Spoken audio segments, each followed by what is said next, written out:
Welcome to my class. In Microsoft Excel program, there are a number of financial functions given to us. Here a complete list of all financial function is given to you. All functions listed here are discussed in separate video lectures. Let us start. इस particular video lecture के अंदर मैं financial management के अंदर दिए गए NPER के function को टेकअप करूंगा and this is part number 8. Number of period function को टेकअप करने के लिए मैं यहां पर एक्सेल के फंक्शन के साथ साथ मैथमेटिकल फार्मूला को भी टेकअप करूंगा. आइएगा मूव करते हैं एक क्वेश्चन की तरफ. इस पर्टिकुलर एक्सेल शीट के अंदर मुझे एक क्वेश्चन दिया गया है. A loan amount of rupees 1 lakh is to be repaid in equal installment of rupees 13,575 rupees. The loan carries an interest rate of 10% per annum. How long will it take to repay the loan amount? मुझे इस particular problem को दो तरह से solve करना है, एक Excel के फंक्शन को यूज करके और दूसरा मैथमेटिकल फार्मूला को. एक्सेल के अंदर हमें एक फंक्शन दिया गया है NPER. This is the number of period function. इस फंक्शन को टेकअप करने के लिए मैं कुछ बेसिक इनपुट्स को पहले यहां पर फिल करूंगा. Loan amount is rupees 1 lakh. Rate of interest is 10%. PMT payment, ये पेमेंट हम 13,575 रुपीज पर एनम करेंगे. अब मैं इन फैक्ट्स के बेसिस के ऊपर सबसे पहले एक्सेल के फंक्शन को यहां पर टेकअप कर रहा हूं. This is equals to NPER.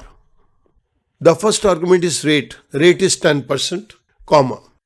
The second argument is PMT. That is payment. हम जो annual payment करेंगे that is 13,575 rupees. क्योंकि ये outgoing cash है तो मैं यहां पर माइनस का सिंबल दे दूंगा. ये एक आउटफ्लो है, कॉमा. इसके बाद next argument is PV, present value, that is rupees 1 lakh, comma. The next argument is optional. क्योंकि ये straight bracket के अंदर है तो ये optional argument है. This is future value. Future के अंदर जब हम ये सारी पेमेंट कर दें तो यहाँ पर लोन अमाउंट की क्या वैल्यू रहनी चाहिए. मैं कहता हूँ कि लोन अमाउंट की वैल्यू को 0 कर दो फ्यूचर में, comma. The next argument is type. Type is आप साल के एंड में पेमेंट करेंगे या बिगनिंग में पेमेंट करेंगे. मैं साल के एंड के अंदर ही पेमेंट करूंगा.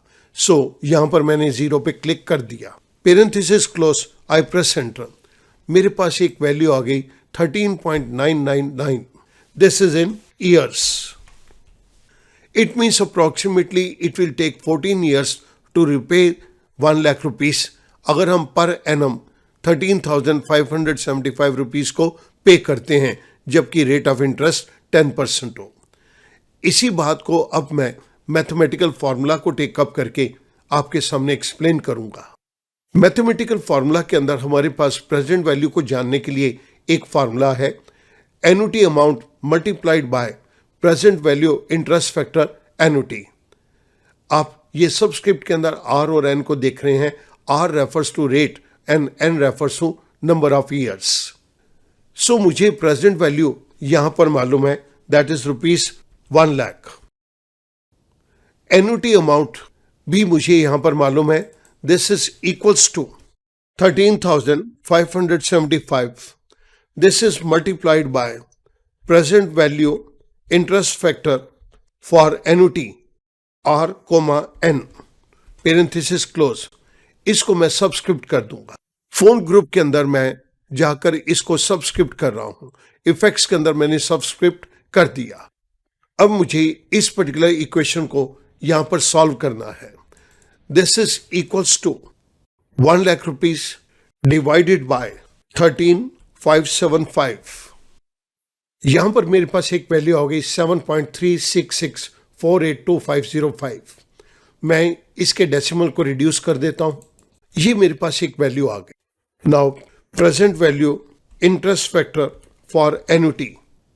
पेरेंथेसिस के अंदर मैं R की जगह के ऊपर अब 10% का रेट दे दूंगा. 10%, कॉमा. N, ये मुझे कैलकुलेट करना है. मैंने इनको सिलेक्ट किया और फोन ग्रुप के अंदर इफेक्ट्स के अंदर मैं इसको सब्सक्रिप्ट कर दूंगा। अब स्टूडेंट देखिएगा, मैं यहां पर डबल क्लिक कर रहा हूं, इस जगह के ऊपर मैंने कॉमा दे दिया सो दैट आपको ये चीज बिल्कुल क्लियर रहे। यहां पर मैं 1 लाख रुपीस डिवाइडेड बाय 13,575 को टेकअप कर रहा हूं एंड आई प्रेस एंटर। मेरे पास वही वैल्यू 7.366 यहां पर आ गई। अब इस पर्टिकुलर वैल्यू को हम अपनी एन्युटी टेबल के अंदर देखेंगे। Look at the 10% column in the table and find the value that approximates the computed value of 7.366. The corresponding value in the time period column is 14. हम इस चीज को यहां पर टेबल के अंदर देखते हैं। 7.366 मुझे 10% रेट के अंदर ये टाइम पीरियड 14 दिया गया है। मेरे लेफ्ट साइड पे टाइम पीरियड दिया गया है और हमारे पास ऊपर डिफरेंट कॉलम्स के अंदर परसेंटेज दी गई है। 10% के ऊपर 7.3667 की वैल्यू 14 ईयर्स के अंदर आ रही है, तो यहां पर हमारा आंसर आ गया, this will be in 14 years. So I right here the answer is 14 years.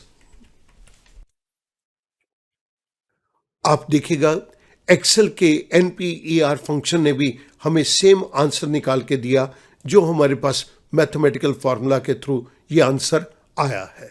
मैं इसको कलर दे रहा हूं फॉर मोर क्लैरिटी।